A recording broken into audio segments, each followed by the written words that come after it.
what do you think are the chances to be a future Alpine Formula 1 driver? I just want to make sure that I can get in a seat. So if it's necessary, you're ready to jump in the car? Yes, exactly. I'll have all my mileage ready. I'll be for sure in the window.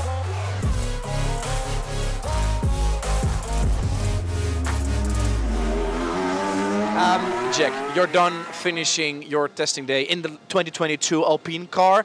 Yeah, first of all, how was it? Yeah, it was really, really good. It's the first time I used this car. We have been converting it from the 23 car, all winter. Obviously, main prep has been on 24, so this got a little bit delayed, but still everyone's been working tirelessly to get this car here yesterday. And then basically doing an all-nighter from Monday to Tuesday to get everything ready. So it was really good to get on track yesterday, shake everything down. And then today we got to focus on 4 Q sims this morning and then finish it off with a full 2-stop race sim this afternoon. And everything went smoothly, executed. A few little hiccups as normal that we were able to conquer and get on top of. But yeah, great 2 days of testing. How is it for you to race in the Netherlands? Because your father, was a legend in the Netherlands. He was on 2 wheels. You're hopefully on 4 wheels. Did he told you anything about the Netherlands and driving here? That the strooper waffles, that they are very waffles, that they're extremely good. And he definitely, said that he's going to keep them for me while I'm here, and then they just disappear. Mick, you're back in the Netherlands, and I think you're loved. You're still a legend. You were a legend. How is it for you to be back in the country? You had so much success. It's great. I love Holland. I never raced in Zandvoort, but still. TT Assen. The TT was always in Assen for when I was competing, at least, and still is there today. But the Dutch people are passionate about all motor racing, especially now with what Verstappen's doing in Formula 1. We've always loved this place. My first time coming here in Zandvoort was at the end of 2018 after my first year in cars. So it's awesome to come back here and be in Formula 1 machinery. Your father did it on 2 wheels, you're on 4 wheels, and I understand that it has to do something maybe with Michael Schumacher that you started to race on 4 wheels and not just 2. Michael gave me my first go-kart, me and my sister, for Christmas when I was 3, which was very, very cool, which was an introduction. Dad also always had an appreciation for 4 wheels, drove one-off race in DTM and always had go-karts at home and sort of had a passion for that. Do you sometimes blame Michael Schumacher that he didn't give your son a motorbike, but like a go-kart when he was 3 years old? Yes, well, I'd given him a bike, and that didn't end too well, because he broke his leg when he was like 5 years old. So when I broke my left leg when I was 5 years old on a dirt bike, a little bit scared of sort of a trauma injury, and I think when I sort of got more into karting a couple of years later, it was more something that I was wanting to do on a regular instead of like the bike being more of a hobby and just like I can do that when I want. So it gradually just started getting more and more intense, even as a 7-year-old kid, and transferred into racing. The Schumacher go-kart for both his sister and Jack sort of certainly helped pursue the 4-wheel path.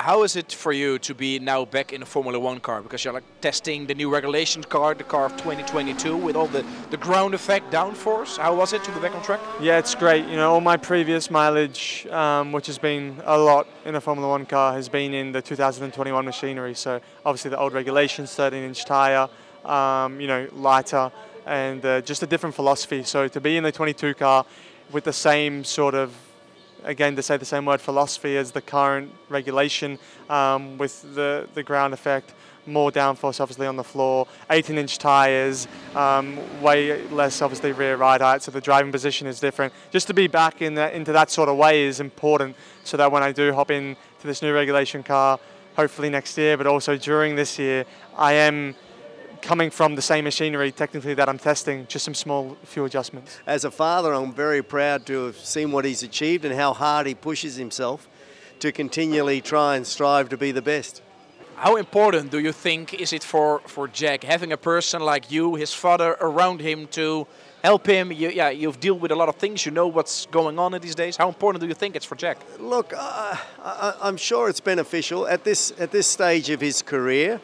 You've got to let him make a lot of the decisions, of course, but at a younger you know, when he's a go-karting type F4, F3 type of things, just working on the mental side of things. And you're right, you know, there's a lot of similarities in the way the paddock works, the way the engineers work, and so on and so forth. So, but at the end of the day, Jack grasps that very quickly and is able to adapt. But by all means, I'm no different than any other father, really, just there to support my son, as others do. And, you know, I've got a little bit of experience, but again, there's a time and a place to be able to sort of push that onto him. You know, if I push it too hard, he thinks I'm being critical. So I've got to sort of let him come to me. How do you prepare yourself for these kind of days? Because like they're really hectic, really busy. You have long times in the car, quali, race all in one day. Is there a particular way how you prepare yourself for it? I think, you know, obviously we get to do some time in the simulator, the factory, but also, you know, this time as I'm not racing this year gives me a lot of time to obviously be out of the car, be training. My training's, you know, being able to actually increase from when I was racing, as I don't have to make sure that leading into a race weekend, as it would be Imola, I can train full blast over the weekend, but also coming in and I have to worry about being, you know, 100%, say, being careful on the body. I can really maximize that, which is helping me in car. But also, you know, I'm getting mileage, you know, 10 to 12 days in the car this year, so it isn't something that's just out of the blue where it's difficult to sort of adjust to. I'm more than capable and ready to adapt to these, you could say, stressful and long days. How many laps did it cost you to be on full race pace? I think by third push lap, I have quite a good feeling. You know, on these sort of test days here, especially, we had no recollection of anything actually properly putting any decent rubber down on the circuit. Plus conditions, you know, the wind is changing quite a lot. Yesterday we had 26 to 30 km/h winds, not in favourable conditions. So there's definitely a bit of caution that needs to take place. You know, this is a brand new car. We just put it together. I do not want to go out there and try and you know, get every last millisecond out of the car on first lap and potentially end up in the sand trap that we have plenty of them here in Zandvoort. So we take it step by step. There was no real rush to get into things, but I felt comfortable very, very quickly. I think 2025 and 2026 are going to be really important years in Formula 1. We have a lot of talents in Formula 1 and we also have a lot of drivers who've been there for ages, like in Alonso and Magnus. What do you think are the chances to be a future Alpine Formula 1 driver? You know, I just want to make sure that I can get in a seat regardless next year. I want to be in there with Alpine. I think, you know, I have objectives to do out of the car, in the car, you know, whether that's at the sim, on track, but also here testing, making sure I'm maximizing it and ticking all the boxes. And I feel that's what I'm doing now. And as the position that I'm in and what I've done, I feel like I should be in with a good chance as a seat next year. Look, the window's very short. You know, we've got to be serious about that and realistic. But, you know, you never know. With Formula 1, it's so dynamic, it's so fluid. The good thing is Jack, and that's why he's here today, he has quite a lot of mileage under his belt, a lot of kilometres of testing, and he's fast. You know, in F2, unfortunately, things just didn't work out. But I mean, he won a lot of races in especially in 23. I mean in 22. Sorry. You know, if it wasn't for all the technical issues and being taken out on restarts, etc., you know, the points were all there. But you know, being on pole position and the cars, the electronics failing, you know, whole bunch of things like that, wheels falling off, you know, because it pits and whatnot. He's proven he's quick enough. He's proven he's quick enough in the Formula 1 car. His last F2 race was a pole and winning the race. So, you know, in comparison to some of these other young guys who've been fortunate enough to jump in as a reserve driver, his credibility is good. I mean, his resume is a lot better than those guys, and he has more mileage. So, you know, I think he could perform very well in the car, but until you give him that chance, and those chances don't come along very easily, he's just got to keep working away. You know, we obviously chose for the decision not to race this year to prepare me more for Formula 1 with the simulator and also this on-track testing. So it'll be a natural transition to continue in this path with Alpine and join as a full-time driver next year.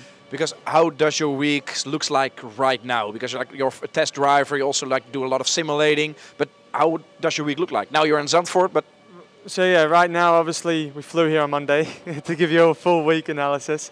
Tested yesterday, tested today. Tonight I'll fly to the UK, take a transfer to the factory. I'll be in the simulator all day tomorrow doing Imola prep, and then Friday I'll be in the simulator from about 12 p.m. till 3 a.m. doing the sim race support, and then a 7 a.m. flight to Imola that day to get there hopefully just before FP3 in Imola over the weekend, and then drive back home on Sunday night. So if it's necessary, you're ready to jump in the car? Yes, exactly. I'll have all my mileage ready. I'll be for sure in the window. How will Australia respond when they hear there is a Doohan back on the highest level of motorsport? Look, I think they'd be ecstatic. It's 4 wheels, as you say, versus 2 wheels, but still, you know, the Australians are very passionate about motor racing. So if Jack could secure a seat, I think the nation would be very happy. Could you still beat him on a bike and he in a car? I might be able to beat him on a bike, but certainly not on a car.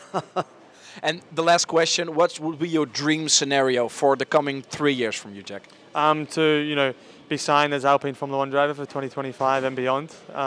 Join the team, continue progress, continue working forward with our new philosophy, and moving forward with the team and getting to a place where we want to be. Alpine have dedicated a lot to me and gave me a great opportunity, and I really want to have the chance to obviously repay that and get to where we want to be. Not only just be driving in Formula 1, but getting to I know where all our work effort and ethic is going towards, which is hopefully being on the podium and winning races in the future.